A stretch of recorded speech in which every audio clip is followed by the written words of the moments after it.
살쪄서 미워지는 남편, 기대치 조절, 친밀감 쌓기. 질문. 결혼 1년 차 새댁입니다. 결혼 후 부쩍 살이 찐 남편 때문에 고민인데요. 아직 신혼인데도 자기 관리를 전혀 안 하는 남편 모습이 싫습니다. 성적 매력도 전혀 느껴지지 않고요. 옆에 오는 것도 끔찍한데 이대로 결혼 생활을 유지할 수 있을지 하루하루가 괴롭습니다. 1년차 새댁님 행복해할 시간에 행복을 느끼지 못하고 실망감이나 좌절감을 더 많이 느끼시는 것 같습니다. 아마도 살찐 남편에게서 성적 매력이 없다고 느껴지는 것은 표면적인 문제이고 더 깊은 내면의 문제는 남편에 대한 실망감, 기대치의 배반이나 좌절감인 것 같습니다. 자기 관리를 하지 않는 남편을 보면서 남편에게 미래를 맡기고 같이 한다는 것에 불안감이 생기는 것 같습니다. 우선 남편의 살찌는 것과 자기 관리를 게을리한다는 생각에는 남녀 간의 다른 해석의 차이가 존재합니다. 보통 남자는 결혼을 하면 원래 마른 체형이 아니라면 결혼 전보다 살이 찝니다. 옛날에는 결혼 후 남자가 살이 찌면 아내가 잘해줘서 그런 것이라고 칭찬으로 여겼습니다.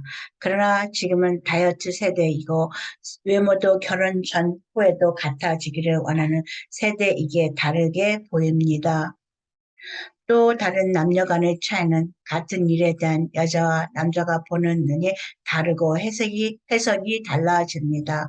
그 이유는 남자의 두뇌는 한 번에 한 가지밖에 못하는 깊은 집중력을 지녔고 여자의 두뇌는 한 번에 세 가지를 하는 다기능성을 지녔기 때문입니다. 이 차이가 남녀 간의 오해를 만들어냅니다. 다시 말해 남편은 결혼 후 정신적인 안정감이 생기고 편해서 살찌는 수가 있고 체형에 대한 자기 관리가 세댁님이 생각하는 것처럼 중요하게 느껴지지 않습니다. 그러나 여자는 한 가지 사실을 보고 세 가지를 하는 다기능이 뇌이기에 살찐 남편이 자기 관리를 게을리한다고 생각하고 그것이 장래성의 불안감으로 연결시켜 줍니다. 이 남녀 간의 두뇌 기능의 차이가 세댁님에게만 신혼의 불안, 좌절감을 느끼게 하고 있을 뿐 남편은 전혀 감도 잡히지 않고 있다는 것입니다. 그러므로 생각을 바꿔 보시기 바랍니다.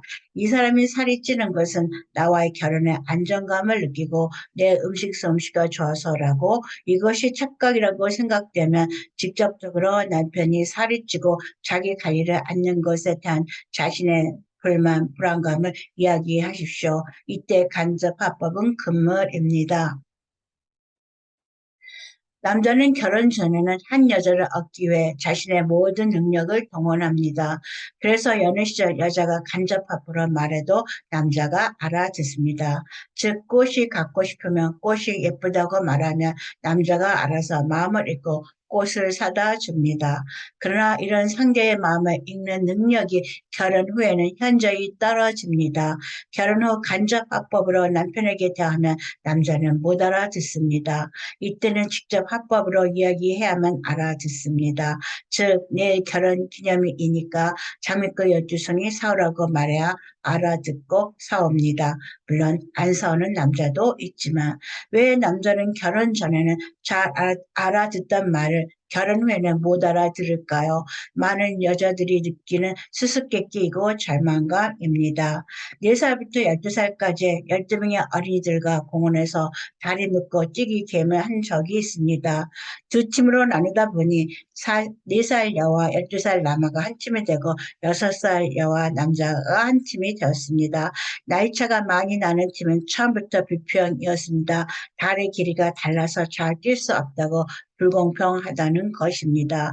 게임이 시작되었을 때 이긴 팀은 같은 나이 또래 아이가 아니고 나이차가 많이 나는 팀이었습니다. 왜 그럴까요? 나이차가 많이 나는 팀은 처음부터 큰 애가 작은 애를 맞추어서 빨리 뛰는 것을 포기하고 게임을 했고 같은 나이 또래 아이들은 서로 자기 방향으로 뛰다가 발을 맞추지 않아 나동그라져 버둥거리고 있었습니다. 또 게임이 끝난 후 끈을 너무 꼭 메어서 못 뛰었다고 불평했습니다. 결혼하는 커플도 이와 같다고 생각합니다. 사전에 상대에 대한 충분한 정보가 있다면 거기에 맞추는 지식도 많아지고 기대치도 하향 조정하면서 맞춰갈 수 있을 것입니다. 그러나 같은 나이의 아이들은 자신의 목표대로 자신의 의견대로 상대가 따라와 줄 줄 믿고 뛰다가 완전히 뒤집어지고 말았습니다. 충분한 사전 지식, 거기에 맞는 기대치가 발맞추기를 쉽게 해줍니다. 결혼해서 배우자에 대해서 알아야 할 사전 지식은 매우 많습니다. 같은 결혼 생활의 패턴을 10년을 대비하는 사람도 있고 1년의 부부간의 패턴을 10년을 대비하는 일, 10년 동안 늘 발전하며 다른 생활의 패턴을 만들어내는 결혼, 늘 발전하는 결혼도 있습니다. 지금 자신이 어떤 결혼을 원하는지, 상대를 바꾸기 전에 나의 무엇을 바꿔야 하는지를 먼저 알아야 상대의 변화를 유도할 수 있습니다. 그런 의미에서 전문 상담가에게 가라고 권하고 싶습니다. 결혼에 대해 자신이 가지고 있던 결혼에 대한 신화나 기대 충돌에 따른 좌절감이나 분노를 다루는 법도 배우셔야 더 많은 부부간의 갭을 만드는 일을 피하실 수 있습니다. 나도 다른 남자랑 살고 싶다 해서